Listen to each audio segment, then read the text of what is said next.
how the Bible is our spiritual bread and how to consume this bread. We're going to look at 10 comparisons between the manna that Israel ate in the wilderness and the Bible that you and I are to consume every single day. But before we go into that, I want to remind you that the devil is after you not being in God's Word. He cannot stop God's Word from bearing fruit in your life. Therefore, he will do his best to stop you from being in God's Word. We see in Matthew chapter 13, Jesus tells us this parable that's actually like a sample of all the parables. And he says, if you don't understand this parable, you will not be able to understand all other parables. And it talks about 4 types of grounds. And the first type of ground is where the one that the seed fell on and the birds ate that seed. And then Jesus explains to us and he says, this happens to every person who does not understand the message or the preaching or the word about the kingdom of God. The devil snatches it away. So the devil, the bird, is after the book. The devil is after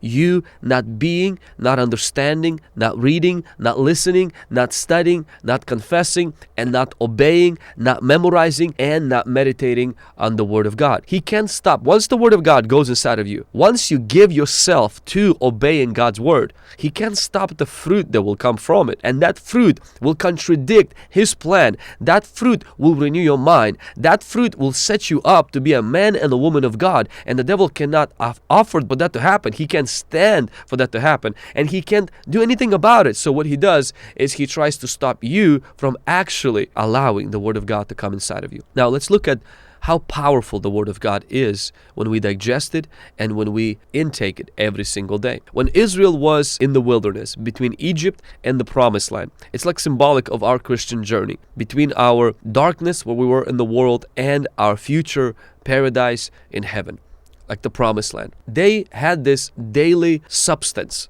that supported them for 40 years. It was manna. Now, 10 things about manna that relate to the Word of God. Number 1 is the Bible is your spiritual manna because it's a bread from heaven. In Exodus chapter 16 verse 4, Numbers 11 verse 9, and also in Psalm 105 verse 40, it talks about that Israel ate this bread that came directly from heaven. That's exactly what the Bible is. The Bible is the bread that came from heaven. Now, you may say, did heaven print the Bible? No, it was printed here. Did heaven write the Bible? No. But the Bible says, the Scripture says about itself that the Scripture is God-breathed. God breathed into the Scripture. The Bible says also in 2 Peter that the men of God who wrote the Scriptures, they were moved along, carried along by the Spirit of God. So it's God's gift. It's God's bread to you, and it came from heaven. The Word of God is God's special gift for us. Number 2 is that it's a miracle bread. In Exodus 16:7, this wasn't normal. This wasn't manufactured. This wasn't made in a factory. This was not made in a bakery. This was a miracle. When you consider how the Bible came to us today, it's a miracle. It's a process of preservation. All the things that are in the Bible, my friend, the Bible is nothing short than God's miracle of preservation. I have another video that deals with how we got the Bible that will be of great blessing to you. Check it out. It's below this video. The Bible is a miracle of God's preservation. Number 3 is manna was the bread that God has given them to eat. The Word of God is also our spiritual food. Now, God did not give them manna to only study, to only look at, to only have a microscope and, study all of its elements. The Bible says that they had manna so they can eat it. I always encourage people, don't just read the Bible, eat the Bible. Jesus says in Matthew 4:4, he says that man shall not live by bread alone, but by every word that proceeds from the mouth of God. You are a spirit. You have a soul and you live in the body. And your spirit needs food. Your spirit needs this fuel. And the Word of God is the fuel for your spirit. Number 4, manna came to where people were. In Exodus chapter 16 verse 14, we see the following, that when the layer of dew lifted, there on the surface of the wilderness was a small round substance as fine as the frost on the ground. So the Word of God is accessible. You don't have to go far to get the Word of God. Actually, God can meet you where you at. So physically, God's Word is accessible. In most of the countries in the world today, the Word of God could be on your phone. The Word of God, you can listen to it. The Word of God, you can read it. You can read it in your own language. You can read it in your own native tongue. But the Word of God is also near to those who are of different spiritual growth. For example, some people are babies. They read the Word of God, it's their milk. Some of us are maybe adults spiritually. We read it, it becomes our meat. It's interesting how the same word can be a milk to a baby and meat to a grown, spiritually mature person. God's Word will meet you at your point of spiritual maturity. Number 5, manna had to be gathered daily. The same thing with God's Word. Jesus tells us in the Lord's Prayer, He says that give us our daily bread. He tells us to pray that. Now, it's not only referring to our physical bread, that's the literal interpretation, but the application also applies to our spiritual nourishment, our spiritual bread. And God has given us that bread, and we need it daily, not just once a week when the pastor preaches a sermon. You need daily. The pastor's job is to teach you how to feed yourself on the Bible. It's one of the reasons I make these videos. It's one of the reasons we make blogs and courses and books and reading plans, all of that. Not so that we can replace or simply do the study of the Bible for you, but to encourage you and give you tools that you need to study the Word of God and give you motivation, give you inspiration and encouragement to study God's Word daily. Number 6, it was gathered in the morning. So they had to go in the morning and gather manna. In fact, by noon, it would just kind of disappear. Now, personal recommendation, and I believe that many people will agree with me, and as well as I could use many verses to support that.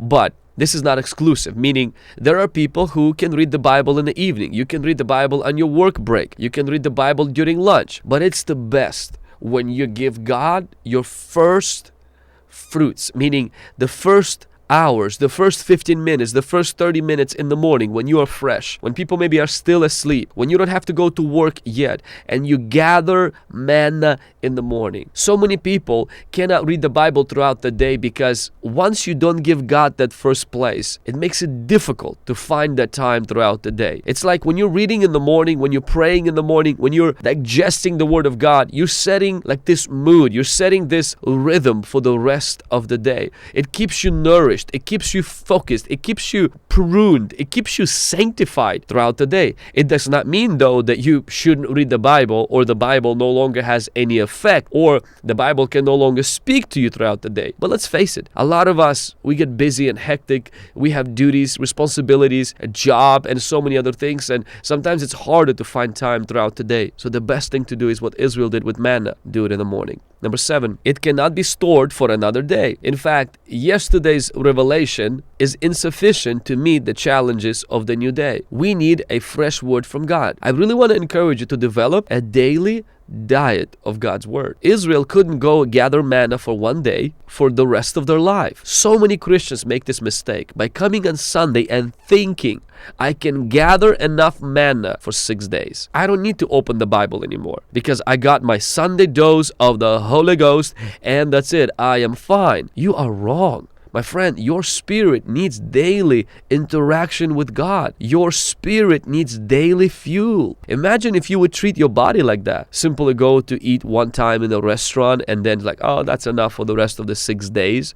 No, you will be fatigued. You will be tired. You will be cranky. You won't perform at your best. Why? Because you're not nourished. You're not strengthened. Same thing. Christians, please, I ask you, don't live off of Sunday's message. Live every day of the fresh word that God gives you. And if you don't get a fresh word, still go to the word, because even the one that's not fresh is still going to feed you by the power of the Holy Spirit. Now, number 8 is the ark of God contained manna that endured forever. So the only place where manna endured forever was in the ark. The Bible talks about your word I have hidden in my heart that I will not sin against you. Psalm 119 verse 11. See, when you begin to store God's word in your heart, it becomes a part of who you are. It actually changes you and it stays with you as you meditate in it. So that tells us that just having a time of reading is not sufficient. The word of God needs to come in and live inside of you. And one of the best ways to put the word of God inside of you is through memorization and meditation. You put it inside of you. So it's no longer just on the pages now, it's on your heart, it's on your attitude, it's in your thoughts. Number 9, it was eaten throughout all of their wilderness wandering. In fact, every holiday except the Sabbath, every single year, all the way until they came to the promised land. I believe that once we get into heaven, we won't need the Bible because we will have the Lord's presence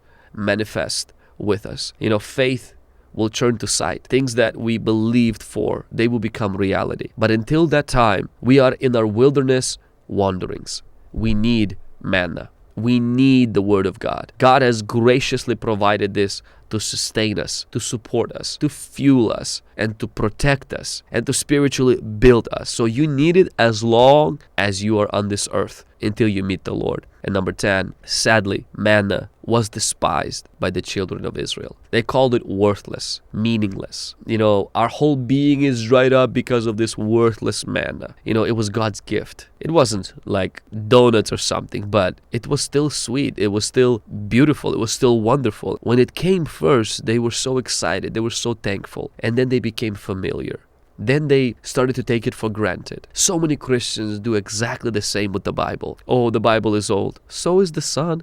It's still hot. Oh, the Bible is not relevant to me. So is the television if you don't turn it on. Oh, I don't feel like reading the Bible. That's why you're not going to feel like reading it, because you're not reading it. If you start reading it, you will have the desire to read the Bible. The reason you don't have the desire is because you don't read it. Physical hunger works like this. You don't eat, you're hungry. Spiritual hunger is the opposite. You eat to get hungry. You read to desire to read. So the more you read, the more you want to read. The less you read, the less you'll want to read.